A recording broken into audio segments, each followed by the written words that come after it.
El primer indicio serio de que algo iba mal en mi matrimonio no fue un mensaje, un perfume extraño ni una llamada a medianoche. Fue un hombre saliendo de mi casa por la puerta del garaje a las 11:40 de la mañana de un martes. Yo estaba dentro del coche. Él no me vio. Y yo, durante unos segundos, tampoco entendí lo que estaba viendo. Había vuelto a casa porque una reunión con un cliente se había cancelado. Nada dramático. Nada planeado. De hecho, si aquel hombre hubiera tardado 30 segundos más en salir, probablemente yo habría aparcado, entrado por la puerta principal y esta historia habría empezado de una forma completamente distinta. Pero lo vi. Chaqueta azul oscura. Pantalón beige. Un casco de moto en una mano. En la otra llevaba algo que parecía una carpeta fina o una funda de portátil. Salió por la puerta lateral del garaje, miró hacia ambos lados de la calle y caminó deprisa hasta una moto negra aparcada unos 20 metros más abajo. No corrió. Eso habría resultado sospechoso incluso para él.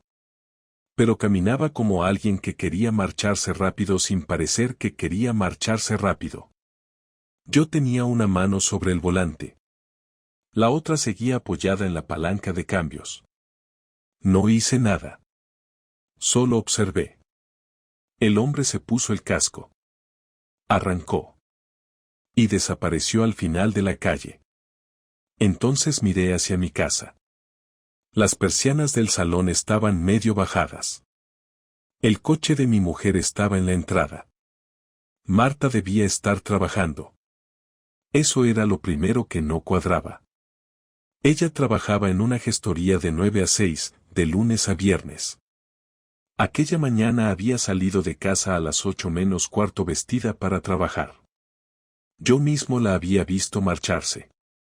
Incluso me había dicho: hoy voy hasta arriba. No creo que pueda ni comer tranquila. Y ahora su coche estaba allí. A las 11:40. Con un desconocido saliendo por el garaje. No entré. Eso quizá fue lo más extraño. Creo que cualquier persona imagina que, en un momento así, saltas del coche, corres hacia la casa y exiges explicaciones. Yo no. Me quedé sentado. No porque estuviera calmado. Todo lo contrario. Sentía una presión desagradable en el pecho y tenía la mandíbula tan tensa que me dolían los dientes. Pero todavía no sabía qué estaba viendo. Podía ser un técnico. Un repartidor. Alguien de la compañía del gas. Un amigo de su hermano.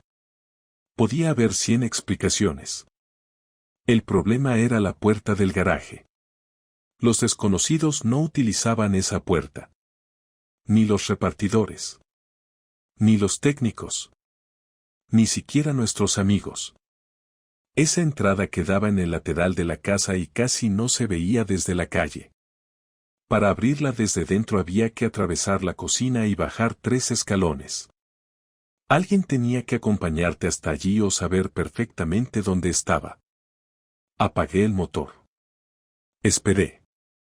1 minuto. 2. 3. Entonces mi móvil sonó. Era Marta. Miré su nombre en la pantalla y sentí un escalofrío. Contesté. Hola. Hola, cariño. Su voz era normal. Demasiado normal. ¿Qué tal? Fatal. No he parado en toda la mañana. Miré su coche. ¿Mucho trabajo? Una locura. Silencio. ¿Dónde estás? Preguntó. Aquello me llamó la atención. Marta rara vez me preguntaba dónde estaba durante el horario laboral. En el coche. Ya, ¿pero dónde? Miré hacia nuestra casa. Saliendo de una reunión. Ah. Su tono cambió ligeramente. Solo un poco. ¿Por qué? Por nada. Hubo un ruido al otro lado. Una puerta. Luego pasos. Tengo que dejarte, dijo. Me están esperando. Casi me reí. No porque fuera gracioso. Porque estaba sentado frente a nuestra casa mientras mi esposa fingía estar en la oficina. Claro. Te veo esta noche. Sí. Te quiero. No respondí inmediatamente. Ella tampoco colgó. Finalmente dije. Yo también. Terminó la llamada. Me quedé mirando la pantalla. 11:44. En aquel momento todavía no pensé, mi mujer me engaña. Pensé algo más simple. Mi mujer acaba de mentirme. Y esa mentira era lo único que importaba. Arranqué. Di la vuelta a la manzana. Aparqué 2 calles más abajo. Después caminé de regreso. Sé que suena absurdo. Era mi casa. Podía entrar cuando quisiera. Pero no quería que Marta viera mi coche. No sabía por qué todavía. Solo sentía que si ella estaba ocultando algo, no quería darle tiempo para preparar una explicación. Llegué andando hasta la esquina. Desde allí podía ver la entrada.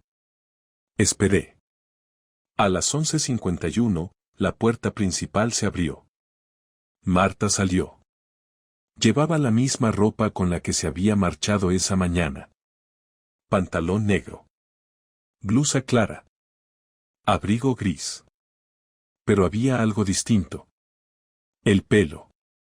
Cuando salió de casa a las 8 lo llevaba recogido. Ahora lo llevaba suelto. Cerró la puerta. Miró el móvil. Después caminó hacia el coche. Yo estaba a unos 50 metros. No podía verme detrás de una furgoneta aparcada. Entró. Arrancó. Se fue. Volví a casa. La puerta principal estaba cerrada. Utilicé mi llave. Al entrar no encontré nada espectacular.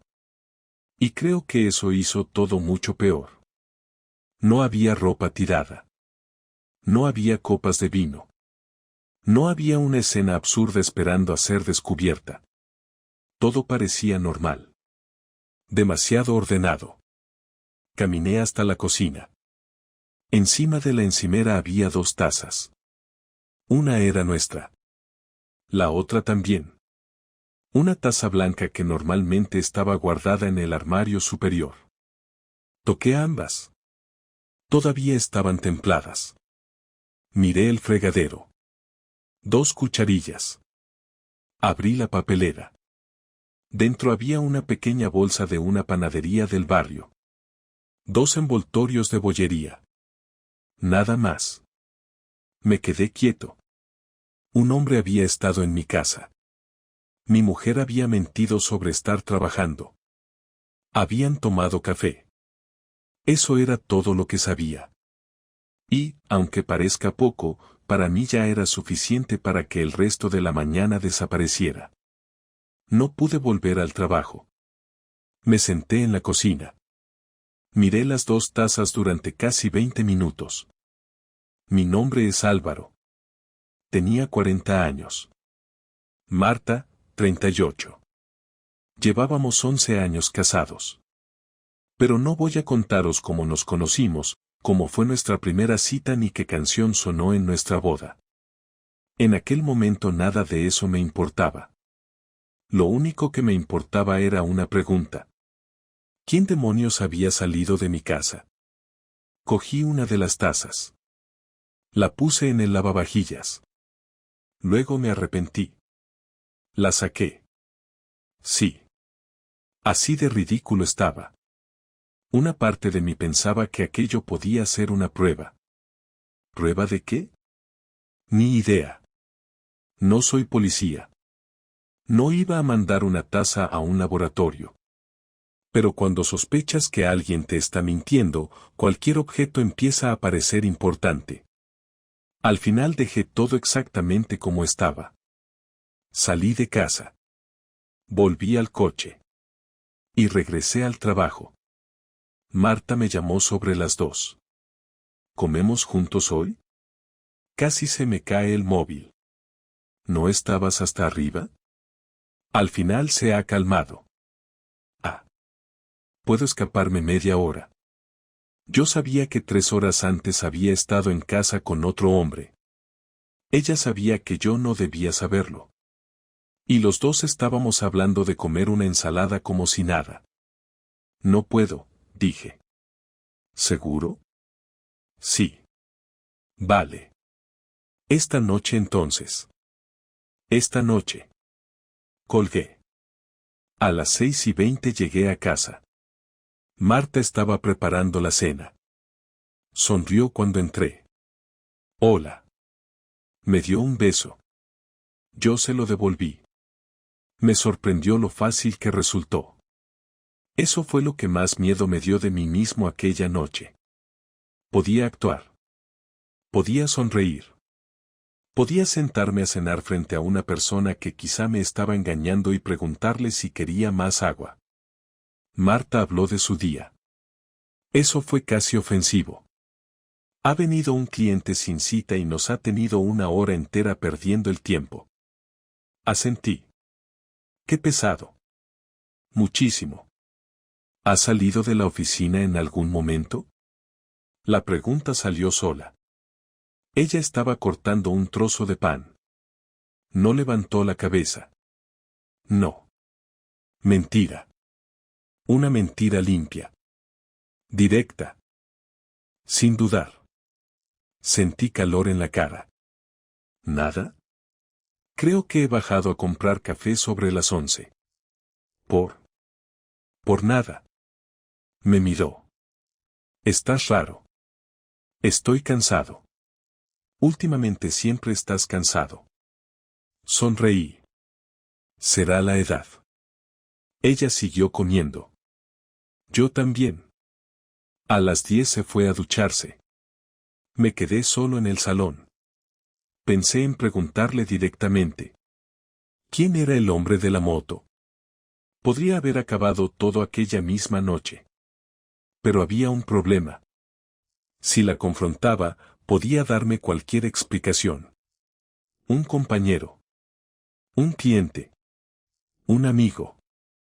Un favor. Y yo no tenía nada más. Además, algo en su manera de mentir me había inquietado. No parecía una mentira improvisada. Parecía una rutina. Eso era peor. Al día siguiente, miércoles, decidí hacer algo muy sencillo. No investigar su teléfono. No revisar correos. No seguirla. Solo observar. Marta salió de casa a las 7:48. Yo salí a las 8:15. A las 10:30 le escribí. ¿Cómo va la mañana? Respondió 6 minutos después. Horrible. Tengo reunión hasta las 13. Guardé el mensaje. A las 11:15 llamé a la gestoría. No tenía una gran estrategia. Simplemente llamé. Contestó una mujer de recepción llamada Lucía. La conocía de haber coincidido un par de veces con Marta. Gestoría Salcedo, buenos días. Hola, Lucía. Soy Álvaro, el marido de Marta. Hola, Álvaro. Perdona que te moleste. ¿Está Marta? No me coge el móvil. Silencio. Muy pequeño. Pero lo noté. Pues, ahora mismo no. ¿Está reunida? No, hoy ha pedido trabajar fuera. Sentí el estómago endurecerse. Ah, sí. Es verdad. Se me había olvidado. ¿Quieres que le deje recado? No, tranquila. Vale. Gracias. Colgué. Marta no estaba en la oficina. Otra vez. Y además había preparado una explicación laboral. Esa tarde no dije nada. El jueves tampoco. Durante 3 días me convertí en una versión de mí mismo que no conocía. Escuchaba. Miraba. Memorizaba horarios. No porque quisiera controlar a mi mujer. porque quería saber si me estaba volviendo loco. Y entonces, el viernes, ocurrió algo mucho más extraño. A las 12:10 recibí una llamada. Número desconocido. Contesté. ¿Álvaro? Era un hombre. Sí. No me conoces. Eso parece. Respiró. Necesito hablar contigo sobre Marta. Me levanté de la silla. ¿Quién eres? Preferiría no decirlo por teléfono. Entonces hemos terminado.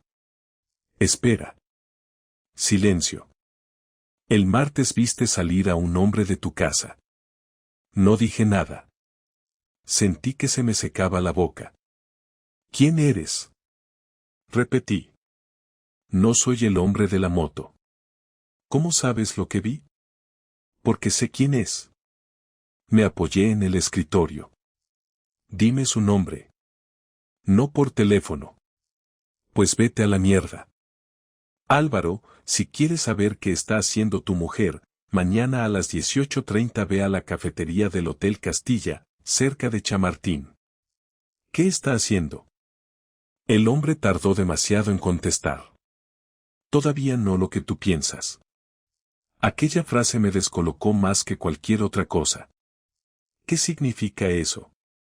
Significa que si vas mañana, entenderás por qué ese hombre estaba en tu casa. ¿Quién eres? Alguien que debería haberte avisado antes. La llamada terminó. Intenté devolverla. Número oculto. Me quedé de pie, con el teléfono en la mano.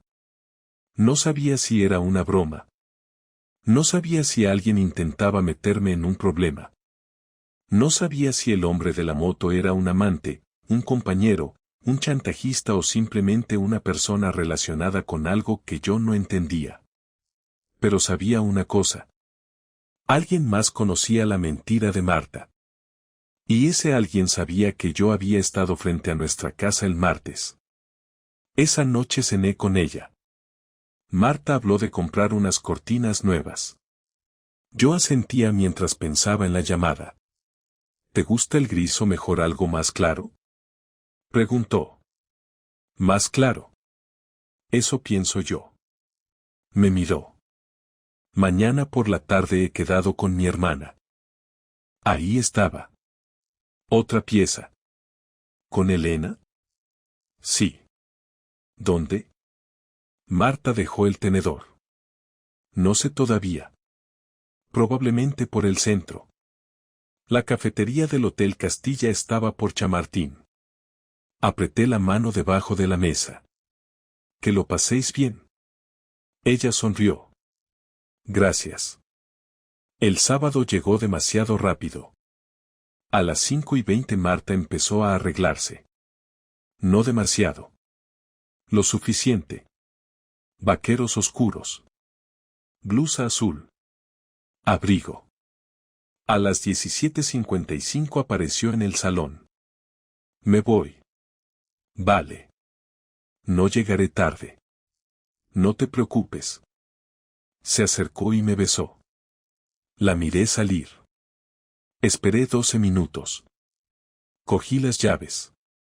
Y fui detrás. Llegué al Hotel Castilla a las 18:22.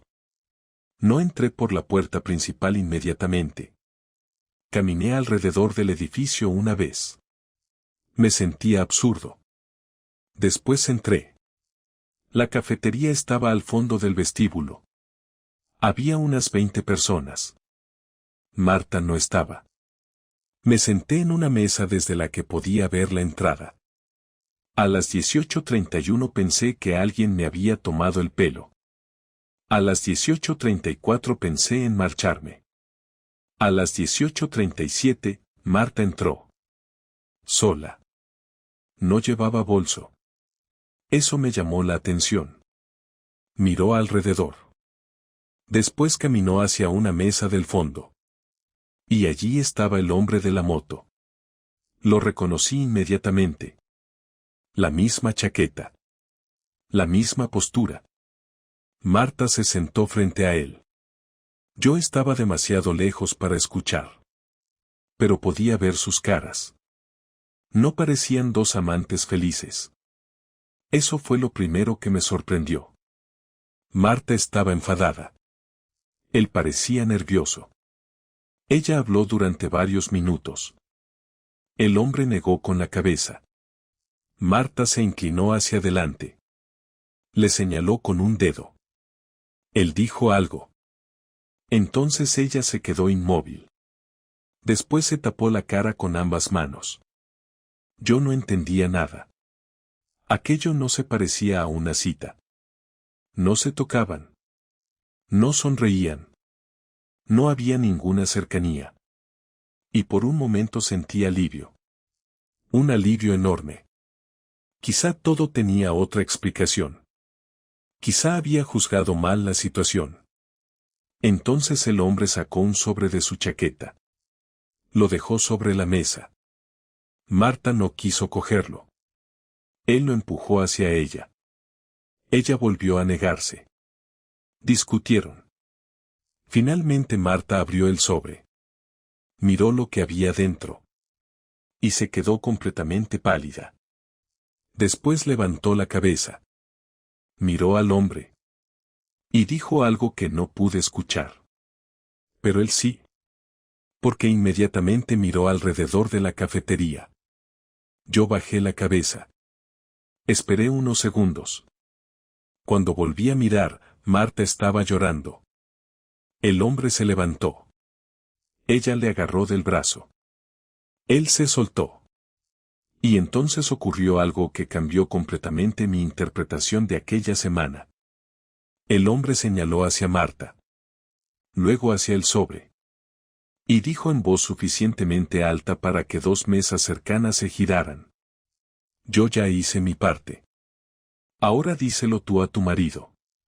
Sentí que se me paraba el corazón. Marta respondió algo. No lo escuché. El hombre caminó hacia la salida. Pasó a menos de 10 metros de mí. Marta se quedó sentada. Mirando el sobre. Yo no me moví. No fui hacia ella. Todavía no. Porque en ese instante entendí dos cosas. La primera. Marta me estaba ocultando algo mucho más serio de lo que había imaginado. La segunda. El desconocido de la moto no era el secreto. Solo era la persona que conocía el secreto. Y yo todavía no sabía que la verdadera traición no la descubriría hasta 2 días después.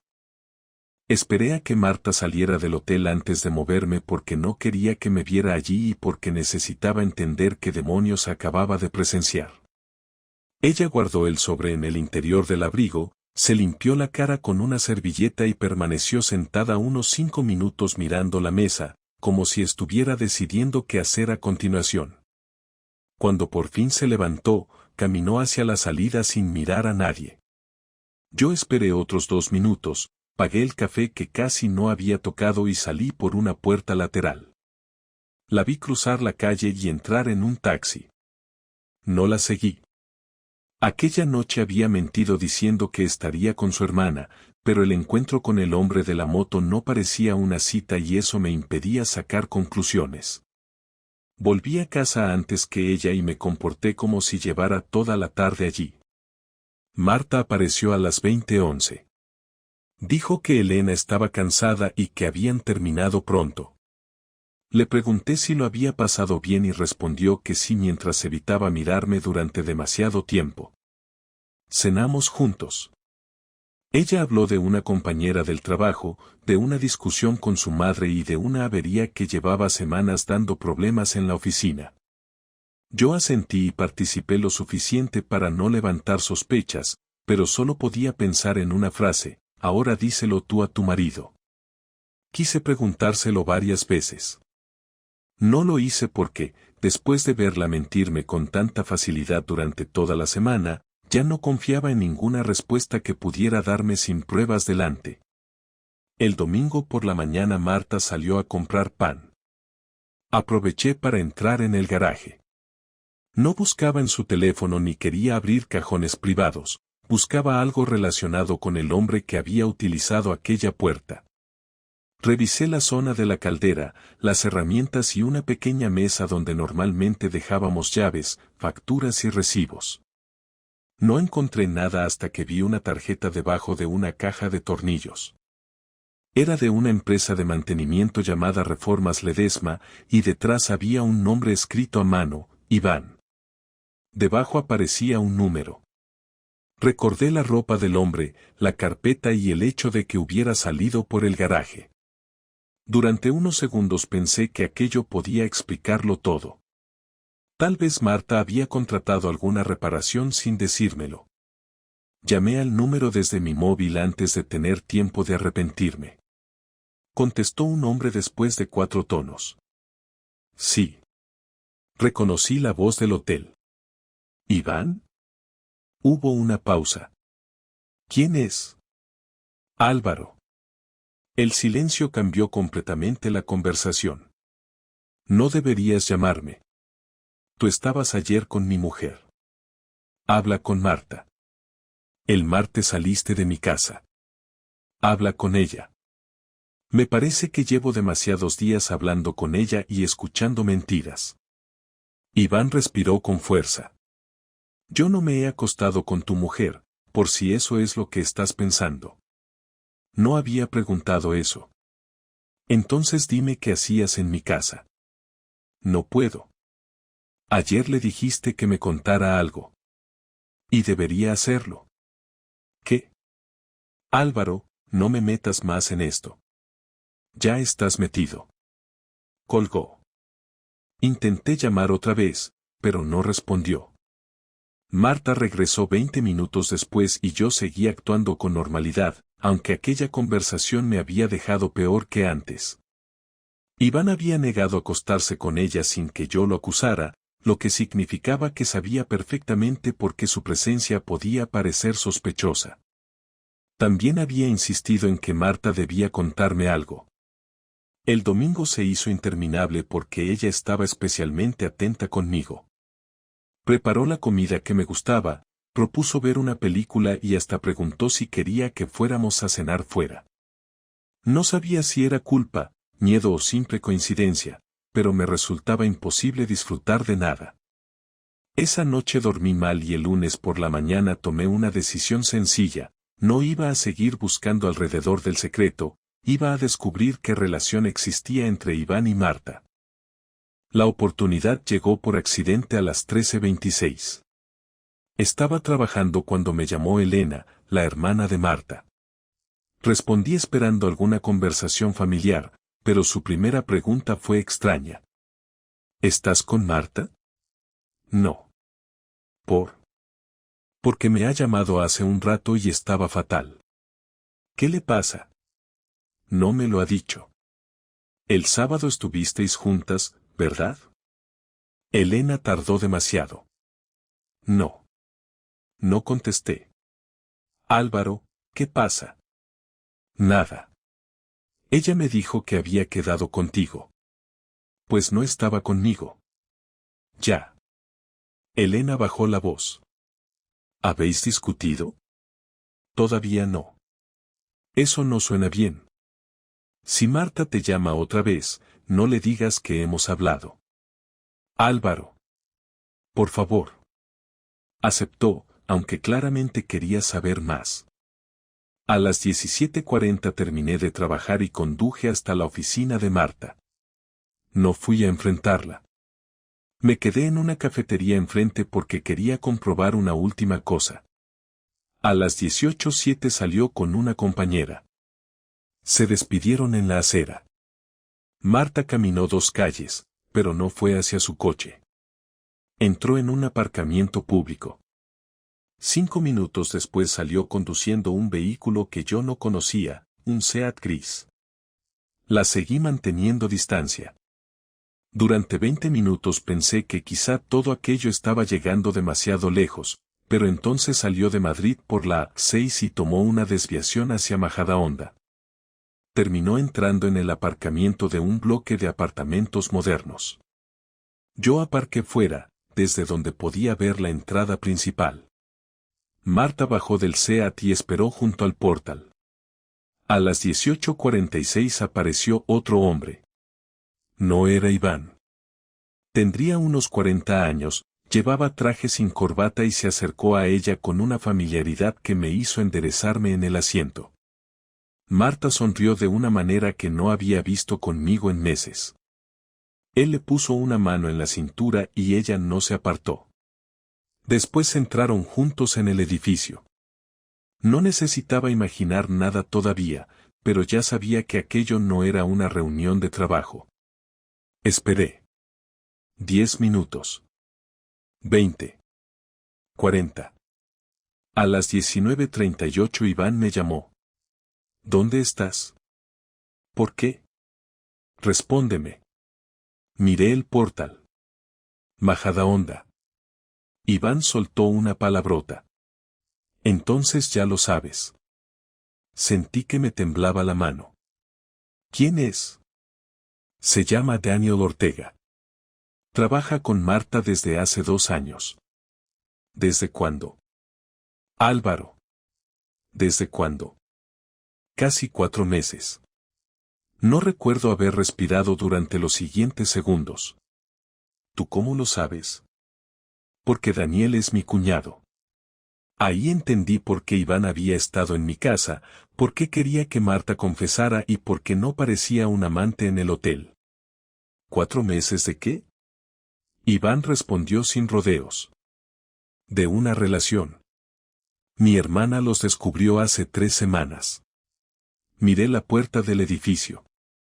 A las 20:14 Marta y Daniel salieron juntos.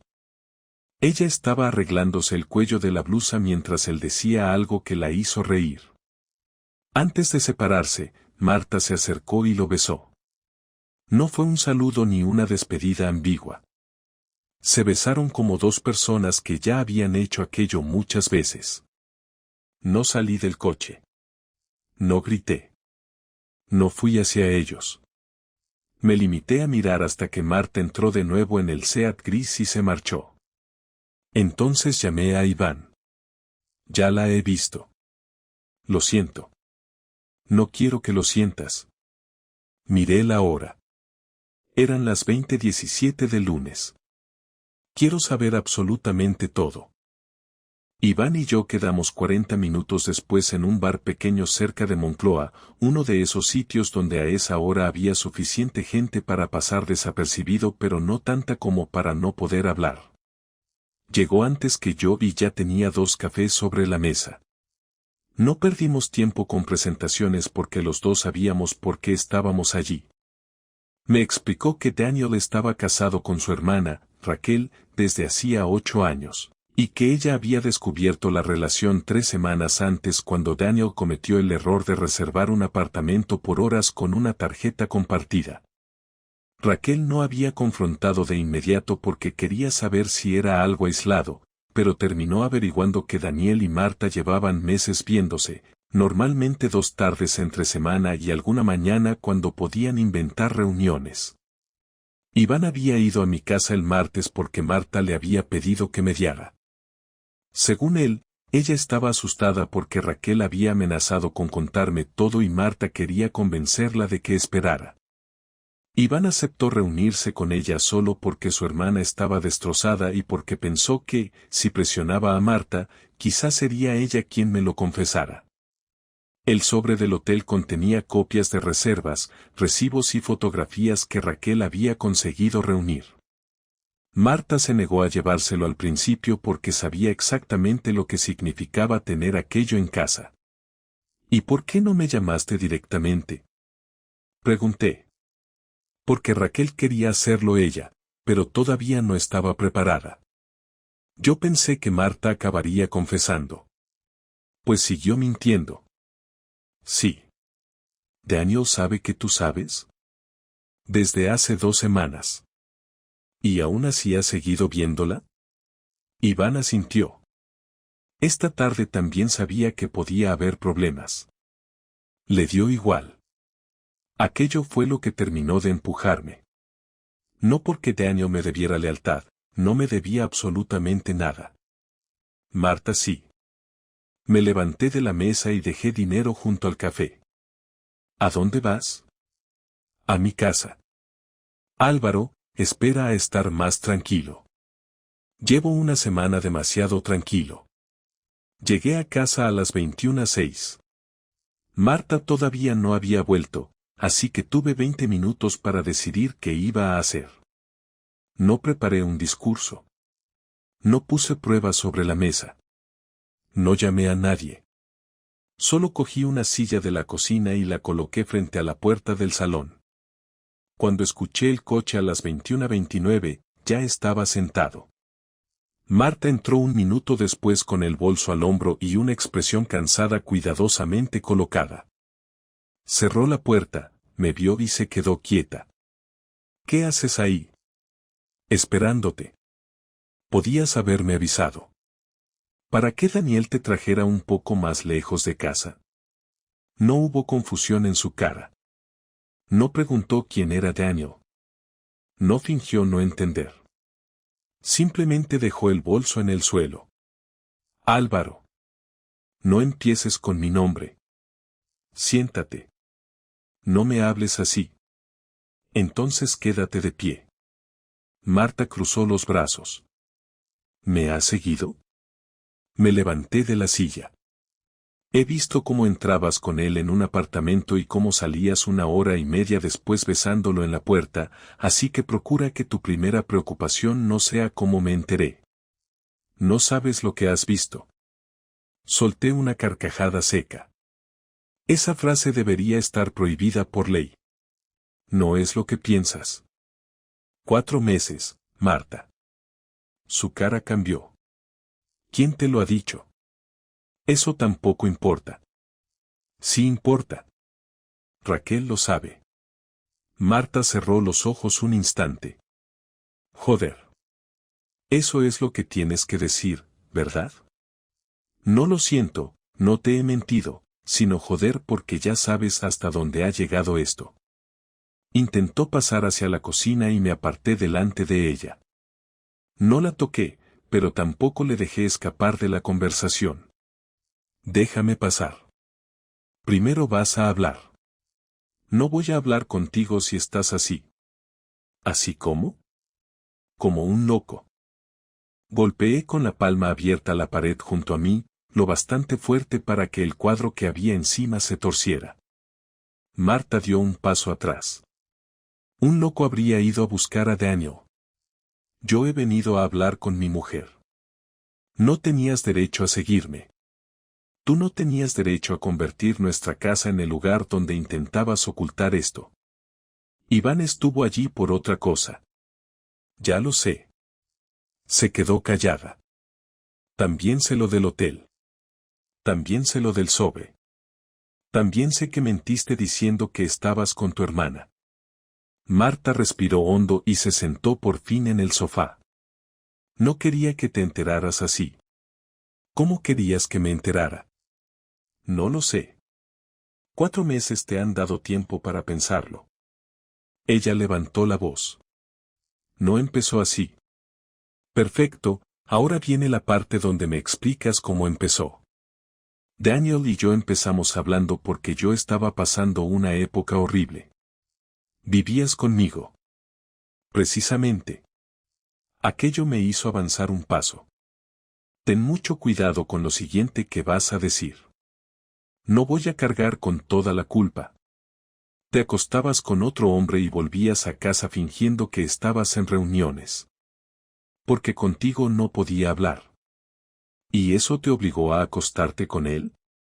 Marta se puso de pie de golpe. Deja de reducirlo todo a eso. Porque eso es exactamente lo que hiciste. Cogió el vaso que estaba sobre la mesa y lo lanzó contra el fregadero. Se rompió con un golpe seco que nos dejó a los dos callados. Yo miré los pedazos y después a ella. Muy bien. ¿Ahora qué? Me tenías abandonada, Álvaro. Estaba aquí cada día. Físicamente. No uses palabras bonitas para convertir una decisión tuya en un defecto mío. Nunca me preguntabas cómo estaba. Te preguntaba constantemente. No de verdad. Entonces dime qué significa de verdad, porque cuando una persona contesta que está bien, uno suele asumir que está bien, no que necesita encontrar a un compañero casado y alquilar apartamentos con él. Marta se llevó las manos a la cara y empezó a llorar, pero yo estaba demasiado enfadado para consolarla. Daniel me escuchaba. ¡Qué detalle! Con él me sentía importante. Yo pagaba contigo una casa, organizaba nuestra vida, cancelaba trabajo para ayudarte cuando estaba saturada y me preocupaba por ti todos los días. ¿No es lo mismo? Claro que no. Yo era tu marido, así que dejé de ser emocionante. No he dicho eso. No hace falta. Ella se secó la cara. Quería terminarlo. Te he visto besarlo hace 2 horas. Hoy iba a hacerlo. Pues elegiste una forma curiosa. No entiendes la situación. La entiendo perfectamente. Caminé hasta el recibidor, cogí su bolso y se lo puse delante. Esta noche no duermes aquí. Marta me miró como si acabara de decir algo imposible. Esta también es mi casa. Y mañana puedes volver con quien quieras, con tu hermana o con un abogado, pero esta noche no pienso dormir bajo el mismo techo contigo. No puedes echarme. Entonces me voy yo. Cogí las llaves. Ella se puso delante de la puerta. Álvaro, no hagas esto. Tú ya lo hiciste. Podemos arreglarlo. Ahora mismo ni siquiera sabes de que estás arrepentida. Estoy arrepentida de haberte hecho daño. Eso no es lo mismo que arrepentirse de hacerlo. Marta empezó a llorar con más fuerza. No quiero perderte. La miré durante varios segundos porque, por primera vez aquella noche, le creí. El problema era que también sabía que no querer perderme no le había impedido arriesgar nuestro matrimonio durante 4 meses. Mañana hablaremos de lo práctico. ¿Qué significa eso? Significa cuentas, casa y abogados. No puedes decidir divorciarte en una noche. Abrí la puerta. No lo he decidido en una noche. Tú llevas 4 meses ayudándome a decidirlo sin que yo lo supiera. Salí a las 22:03 y cerré detrás de mí. No tenía claro dónde iba a dormir ni qué haría al día siguiente, pero por primera vez desde que vi salir a Iván del garaje ya no tenía ninguna duda sobre lo que Marta había hecho. Lo que todavía no sabía era que, antes de que terminara esa misma semana, iba a descubrir que podía golpearla de una forma mucho más efectiva sin volver a levantar la voz. Dormí en casa de mi hermano aquella noche y a las 7:15 de la mañana ya estaba sentado frente a una abogada llamada Silvia Ferrer, a la que Iván me había recomendado porque había llevado el divorcio de un amigo suyo. Yo había llegado esperando una conversación sobre infidelidad, culpabilidad y algún tipo de ventaja legal por haber descubierto a Marta con Daniel, pero Silvia me cortó esa idea en menos de 5 minutos. Me explicó que lo importante no era convertir el divorcio en un juicio moral, sino proteger mis cuentas, mi parte de la vivienda y cualquier documento que demostrara gastos comunes utilizados para mantener aquella relación. Aquello me interesó inmediatamente porque recordé las cenas, los aparcamientos, las supuestas reuniones y los fines de semana en los que Marta aseguraba estar trabajando. Durante los siguientes 2 días revisé únicamente movimientos de nuestras cuentas compartidas, facturas que estaban a nombre de los dos y cargos que legalmente podía consultar. Encontré bastante más de lo que esperaba. Marta había pagado apartamentos, restaurantes y gasolina con dinero de la cuenta común. No eran cantidades enormes por separado, pero juntas superaban los 2.000 euros en 4 meses. Había incluso una noche de hotel de 186 euros que coincidía con un sábado en el que me había dicho que estaba ayudando a Elena porque se encontraba enferma. Llamé a Elena y confirmé que aquel sábado ni siquiera se habían visto. No sentí una satisfacción especial cuando hice la suma, simplemente entendí que Marta no solo me había mentido sobre dónde estaba, sino que había utilizado dinero de ambos para financiar parte de esas mentiras. Silvia me aconsejó abrir una cuenta individual para mi sueldo futuro y dejar intacta la cantidad que legalmente correspondía mantener disponible para gastos comunes hasta que pudiéramos pactar la separación. No vacié cuentas, no escondí dinero y no hice nada que pudiera volverse contra mí. La venganza que empecé a considerar era mucho más simple y, precisamente por eso, me parecía más efectiva, iba a dejar de facilitarle la vida. Durante años yo había asumido casi toda la organización doméstica porque tenía horarios más flexibles. Pagaba recibos, renovaba seguros, gestionaba reparaciones, reservaba vacaciones, hablaba con el banco y llevaba las cuentas del día a día. Marta se había acostumbrado a que todo apareciera resuelto. El miércoles a las 18:30 regresé a casa acompañado de mi hermano para recoger ropa, documentos personales y el ordenador de trabajo. Marta estaba esperando en el salón. Parecía agotada y había colocado sobre la mesa una botella de vino que no había abierto. ¿Tu hermano tiene que estar aquí? Sí. Quiero hablar contigo a solas. Otro día. Álvaro, soy tu mujer. Por ahora. Ella apretó los labios y miró a mi hermano, que decidió quedarse cerca de la entrada sin intervenir. He terminado con Daniel. Me alegro por Raquel. Lo digo en serio. Yo también. Lo llamé esta mañana y le dije que no quería volver a verlo. Hace 48 horas estabas entrando con él en un apartamento. Ya sé lo que hice. Entonces estamos avanzando. Marta cerró los ojos unos segundos. ¿Qué quieres de mí? Ahora mismo, nada. Eso no puede ser tu respuesta. Pues acostúmbrate, porque durante mucho tiempo yo tampoco tuve respuestas. Fui al despacho y empecé a guardar carpetas. Marta me siguió. Le dije que a partir de aquel mes su sueldo debía ingresar en su cuenta individual y que yo haría lo mismo con el mío, mientras ambos transferiríamos exactamente la parte acordada para hipoteca, suministros y gastos de la casa. También le expliqué que había cancelado 2 tarjetas adicionales vinculadas exclusivamente a mi cuenta personal, una de las cuales ella utilizaba desde hacía años para compras pequeñas porque nunca nos había importado quién pagaba qué. Su expresión cambió. ¿Has cancelado mi tarjeta? Mi tarjeta adicional. La uso para gasolina. Tienes sueldo y tienes tu propia tarjeta. Esto es mezquino. Pagar apartamentos con nuestra cuenta común también me pareció bastante mezquino. Marta se quedó completamente quieta. ¿Has revisado las cuentas? Son nuestras cuentas. No sabes para qué eran todos esos cargos. He comprobado fechas. Algunos eran de trabajo. Entonces podrás justificarlos cuando hagamos la liquidación. Ella golpeó con la mano el borde del escritorio, no con fuerza suficiente para romper nada, pero sí para mostrar que empezaba a perder la calma. Estás intentando castigarme. Estoy dejando de pagarte cosas. Es lo mismo. No, Marta. Castigarte sería intentar arruinarte. Yo solo he dejado de actuar como si siguiéramos funcionando como matrimonio. Ese mismo jueves llegó la parte tangible que más le dolió.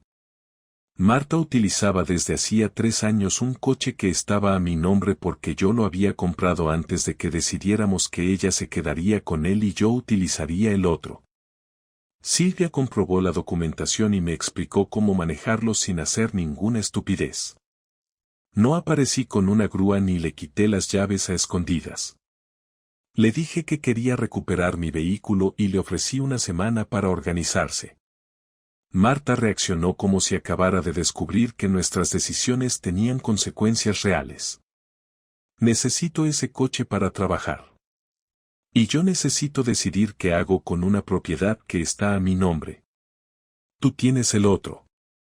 El otro también tiene gastos que pago yo. ¿Quieres que vaya en autobús? Quiero que compres, alquiles o financies un coche como cualquier adulto con un sueldo. Esto es venganza.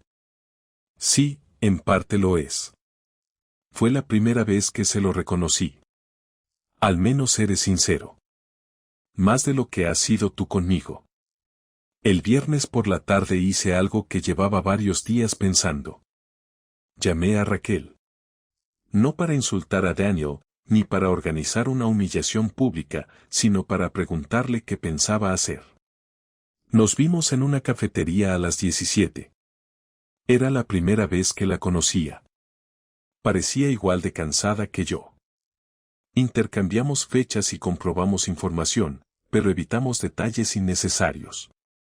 Entonces me contó algo que terminó de aclarar por qué Daniel había seguido viendo a Marta incluso después de ser descubierto. Él estaba intentando convencer a Raquel de que la relación ya había terminado mientras seguía reuniéndose con mi mujer. Raquel tenía una copia del registro de entrada del apartamento del lunes porque el contrato temporal figuraba a nombre de Daniel. Le pregunté si podía enviársela a Silvia. Aceptó. Esa noche Marta me llamó 9 veces. Respondí a la 10ª. ¿Has hablado con Raquel? Sí. ¿Para qué? Para asegurarme de que no vuelves a contarme una versión incompleta. No tienes derecho a involucrarte en su matrimonio. Daniel se involucró en el mío. Raquel quiere destruirlo. Eso tendrás que discutirlo con ella. Marta empezó a llorar. Todo se está saliendo de control. No, Marta. Por primera vez hay cosas que tú ya no controlas. ¿Quieres verme sufrir? Pensé la respuesta antes de dársela porque no quería mentir. Durante los primeros días, sí. Quería que sintieras algo parecido a lo que sentí yo. Ahora quiero otra cosa. ¿Qué? Que entiendas cómo es tu vida cuando yo dejo de protegerte de cada consecuencia. Colgué después de decirle que cualquier conversación sobre dinero, vivienda o separación se haría con abogados y no podíamos mantener la calma.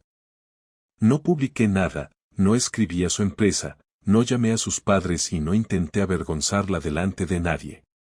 Mi represalia fue mucho menos espectacular y bastante más concreta. Dejé de pagar su comodidad, recuperé lo que era mío, separé nuestras finanzas y facilité a Raquel la información necesaria para que Daniel tampoco pudiera seguir mintiendo tranquilamente. El sábado por la mañana Marta me envió un único mensaje diciendo que quería verme porque había algo que todavía no me había contado sobre Daniel y porque, según ella, si yo conocía la historia completa, entendería por qué había llegado tan lejos. Acepté verla el domingo a las 12, no porque esperara una excusa capaz de arreglar nada, sino porque necesitaba escuchar hasta dónde estaba dispuesta a asumir lo que había hecho antes de tomar la decisión definitiva sobre nuestro matrimonio. El domingo llegué a la cafetería a las 11:54 y elegí una mesa cerca de la ventana porque no quería sentarme en un rincón ni convertir la conversación en algo más íntimo de lo que debía ser. Marta apareció a las 12:03. Llevaba gafas de sol aunque el día estaba nublado, se las quitó al entrar y durante unos segundos buscó mi cara entre las mesas. Cuando me vio, caminó hacia mí despacio y se sentó sin intentar besarme ni tocarme. Agradecí eso. Tenía aspecto de no haber dormido bien, pero ya no me provocaba el impulso automático de preguntarle si estaba bien. Durante años había reaccionado así cada vez que la veía cansada, enferma o preocupada. Ahora sabía que parte de su cansancio podía venir de sostener mentiras durante meses. Gracias por venir. Tienes una hora. No quiero discutir. Entonces no mientas. Marta bajó la mirada hacia la mesa. Daniel me dijo desde el principio que estaba separado. Raquel me ha contado otra cosa. Ahora sé que mintió. Tú también mentiste diciendo que estabas casada felizmente mientras te acostabas con él. No he dicho que eso me excuse. Entonces sigue. Marta me explicó que Daniel empezó acercándose durante una etapa en la que ella estaba convencida de que yo había dejado de verla como pareja. No dijo que yo fuera cruel ni que la tratara mal, de hecho admitió que esa versión habría sido falsa. Dijo que se sentía ignorada porque nuestra convivencia se había vuelto práctica, con conversaciones sobre trabajo, compras, seguros y horarios. Daniel comenzó escuchando sus quejas durante los descansos. Después llegaron los cafés. Luego una comida que ella ocultó porque sabía que yo preguntaría por qué había quedado a solas con un compañero que coqueteaba con ella. La primera vez que se besaron, según Marta, ocurrió a finales de noviembre dentro del coche de Daniel. Me dio la fecha exacta porque recordaba que esa noche había vuelto a casa y cenado conmigo. ¿Y después te sentaste delante de mí? Sí. ¿Yo noté algo? No. Eso es lo que más me cuesta entender. Lo sé. No, no lo sabes. Yo habría jurado que podía notar si estabas enfadada conmigo por cómo cerrabas un armario. Tú podías besar a otro hombre y después preguntarme si quería yogur. Marta empezó a llorar, pero siguió hablando. Dijo que durante diciembre se convenció de que lo de Daniel era algo temporal, una situación que terminaría sola si dejaba de darle importancia. El problema fue que no dejó de verla. Empezaron a alquilar apartamentos algunas tardes porque él decía que en su casa era imposible y Marta se negaba a llevarlo a la nuestra. Lo hizo durante semanas hasta que Raquel descubrió una reserva. Entonces Daniel confesó parte de la relación a su mujer, pero aseguró que ya había terminado. Al mismo tiempo le dijo a Marta que Raquel estaba aceptando la separación y que pronto podría dejar de esconderse. Marta, según ella, creyó esa historia porque le convenía creerla. ¿El hombre que salió del garaje sabía todo esto? Iván sabía una parte. ¿Por qué estaba en casa? Porque Raquel quería hablar contigo y yo le pedí tiempo. ¿Tiempo para qué? Para arreglarlo antes de que lo supieras. Eso significa borrar el problema, no arreglarlo. Quería terminar con Daniel y decírtelo yo. Pero no lo terminaste. Marta no respondió. El lunes estabas con él. Sí. Después de que Raquel supiera todo. Sí. Después de que Iván te diera pruebas. Sí. Entonces deja de decir que estabas intentando terminarlo. Marta se secó la cara con una servilleta. No podía soltarlo de golpe. ¿Y esperabas que yo pudiera seguir casado contigo después de enterarme de golpe? Aquella fue la primera vez que no tuvo ninguna respuesta. Permanecimos en silencio durante casi un minuto. Yo ya no sentía la misma furia de los primeros días.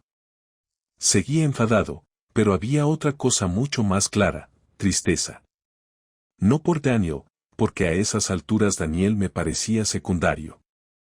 Me dolía entender que Marta había tenido varias oportunidades para detenerse, contarme la verdad o elegir nuestra relación y que cada vez había elegido prolongar el engaño. No había sido un único error. Habían sido muchas decisiones pequeñas que siempre terminaban en la misma dirección. Quiero saber una cosa, dije. Si Raquel no lo hubiera descubierto, ¿seguirías con él? Marta tardó demasiado. No lo sé. Gracias. Álvaro, no quería que esto terminara así. Eso tampoco responde. Quizá habría seguido un tiempo. Esa es la primera respuesta completamente sincera que me das. Marta respiró hondo. Pero ahora lo he terminado. Ahora te han descubierto. No es lo mismo. Para mí sí. Ella se inclinó hacia adelante. Estoy dispuesta a hacer terapia. A dejar el trabajo. A darte acceso a todo. A mudarnos si hace falta. No quiero vigilarte. No tendrías que hacerlo para siempre. No quiero hacerlo ni una semana. Entonces dime qué necesitas. No lo sé todavía. Aquello era verdad. Durante los primeros días había pensado que divorciarme sería automático. Después había querido hacerle daño, recuperar el coche, separar el dinero y obligarla a sentir las consecuencias. Ahora, sentado delante de ella, comprendí que la parte más difícil no era castigarla, sino decidir si quería construir algo después de saber de lo que era capaz. Me imaginé volviendo a casa y preguntándome cada vez que llegara tarde dónde estaba realmente. No quería vivir así. También pensé en 11 años juntos y en todo lo que seguía existiendo aunque estuviera dañado. No me gustaba admitir que aún la quería, pero negar eso habría sido otra mentira. No voy a darte una respuesta hoy. ¿Eso significa que todavía hay una posibilidad? Significa que no pienso decidir por miedo, rabia ni pena. Puedo esperar. No me estás esperando, Marta. Estamos separados. Ella asintió lentamente. ¿Puedo llamarte?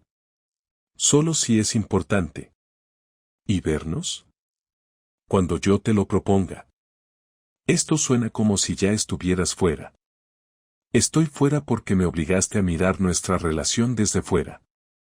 Marta volvió a llorar, pero esta vez no intentó convencerme de nada. Antes de marcharme le dije que durante las siguientes 2 semanas mantendríamos las cuentas separadas, que el coche seguiría conmigo y que cualquier gasto común se repartiría con claridad. También le dije que no pensaba contar detalles a familiares ni amigos para humillarla, pero tampoco mentiría si alguien me preguntaba por qué nos habíamos separado. Se quedó mirándome cuando me levanté. Álvaro. ¿Qué? Te quiero. La miré durante varios segundos. Eso ya no es suficiente. Salí de la cafetería a las 13:08 y, por primera vez desde que había descubierto la relación, no sentí necesidad de hacer nada inmediatamente. No llamé a Silvia. No escribí a Iván. No busqué a Daniel. Caminé hasta el coche y me quedé sentado unos minutos pensando en algo sencillo. Durante años había creído que amar a alguien y confiar en esa persona eran casi la misma cosa. Ahora sabía que podía seguir queriendo a Marta y, al mismo tiempo, no estar dispuesto a volver a vivir con ella. La decisión final todavía no estaba tomada, pero ya no dependía de sus lágrimas, sus promesas ni de cuánto dijera arrepentirse. Dependía de una pregunta mucho más incómoda, y yo pensaba responderla antes de volver a sentarme frente a ella. Si no tuviera miedo de perder 11 años de mi vida, ¿elegiría hoy casarme otra vez con la mujer que tenía delante? Tardé 5 días en responderme aquella pregunta porque no quería confundir costumbre con voluntad. Durante esos 5 días no vi a Marta y solo hablamos 2 veces, ambas por asuntos prácticos. Ella respetó la distancia mejor de lo que esperaba, aunque el miércoles me mandó un mensaje diciendo que había pedido una excedencia temporal en el trabajo y que Daniel había dejado de contactar con ella. No respondí a esa parte porque ya no quería que cada decisión suya se convirtiera automáticamente en algo que yo tuviera que valorar. El viernes por la tarde Silvia me llamó para decirme que podía preparar un acuerdo de separación formal si yo quería avanzar en esa dirección. Colgué y me quedé sentado en el coche durante casi media hora. Ahí terminé de decidir.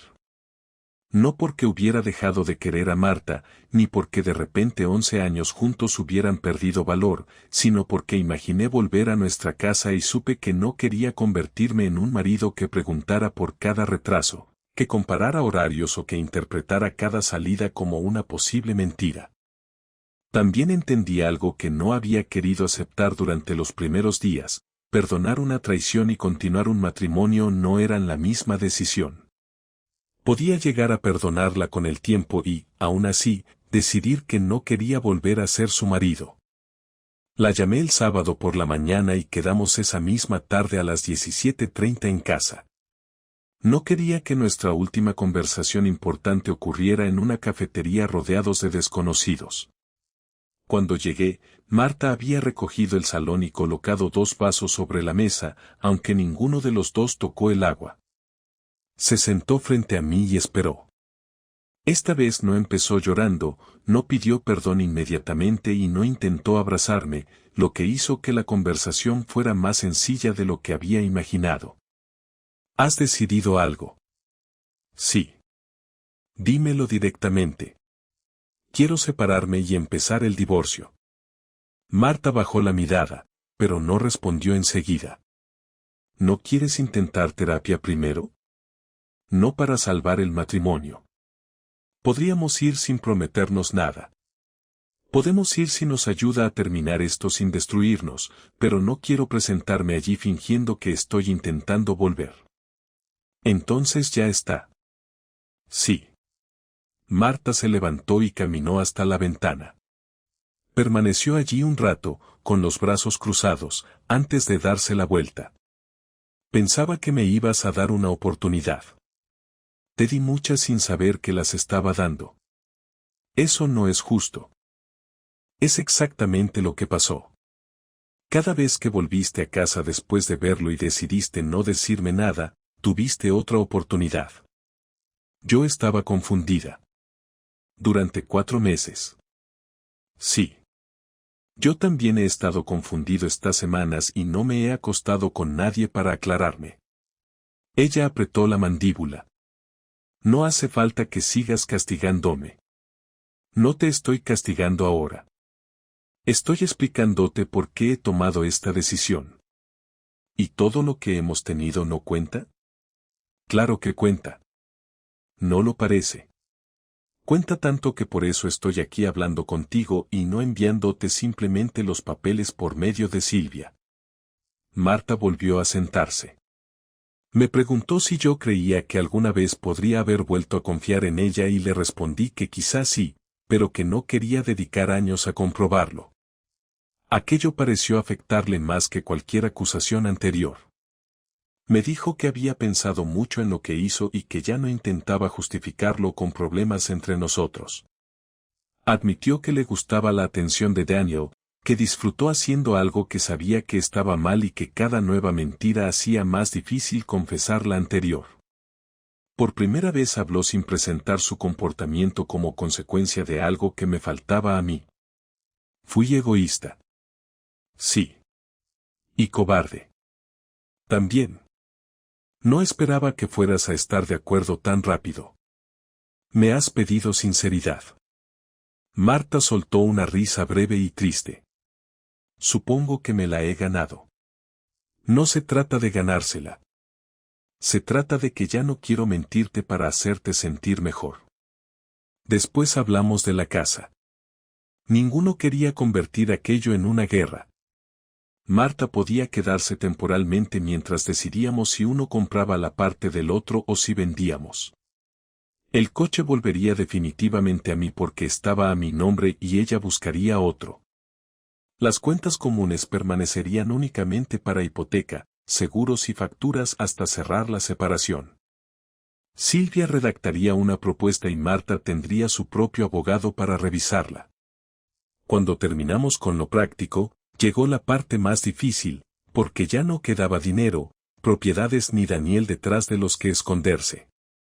¿Me odias? Preguntó. Ya no. ¿Me odiaste? Muchísimo durante varios días. Lo entiendo. No creo que puedas entenderlo del todo. Probablemente no.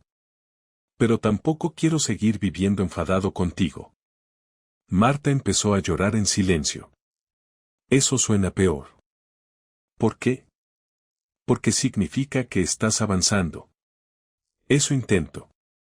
Se secó las lágrimas y me preguntó si en algún momento podríamos hablar como dos personas normales. Le dije que esperaba que sí, pero que no quería prometer amistad ni cercanía. Necesitábamos terminar una relación antes de inventar otra. Marta asintió y luego me preguntó algo que no esperaba. Si pudieras volver al martes en que viste salir a Iván de casa, ¿preferirías no haberlo visto? Pensé un rato antes de contestar. No. Aunque todo esto no hubiera pasado. Todo esto ya estaba pasando. Yo solo no lo sabía. Aquella respuesta también me aclaró algo a mí. Durante semanas había pensado que descubrir la infidelidad había destruido mi tranquilidad, pero en realidad solo había eliminado una versión falsa de mi vida. Prefería conocer una verdad desagradable que seguir tomando decisiones importantes con información manipulada por otra persona. Me levanté para marcharme a las 19:12. Marta me acompañó hasta la puerta. Álvaro. ¿Qué? Lo siento de verdad. La miré y esta vez no sentí rabia. Espero que algún día entiendas exactamente por qué lo hiciste. Yo también. No por mí. Por ti. Salí y cerré la puerta con normalidad. No hubo una última pelea, ni una reconciliación inesperada, ni una escena que convirtiera todo aquello en algo distinto de lo que era.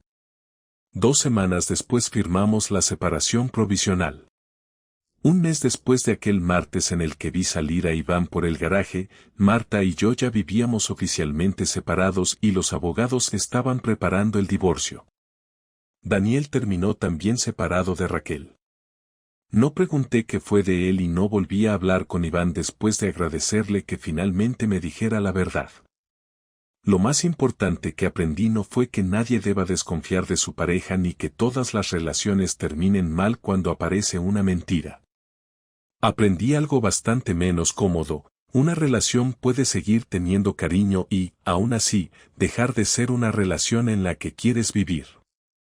También aprendí que la venganza que más satisfacción me dio no fue quitarle el coche, separar el dinero ni dejar que Raquel descubriera las mentiras de Daniel. Fue dejar de organizar mi vida alrededor de lo que Marta quería que yo creyera. El día que firmé los primeros papeles no me sentí victorioso. Me sentí triste, cansado y bastante más tranquilo. Para mí, en aquel momento, eso fue suficiente.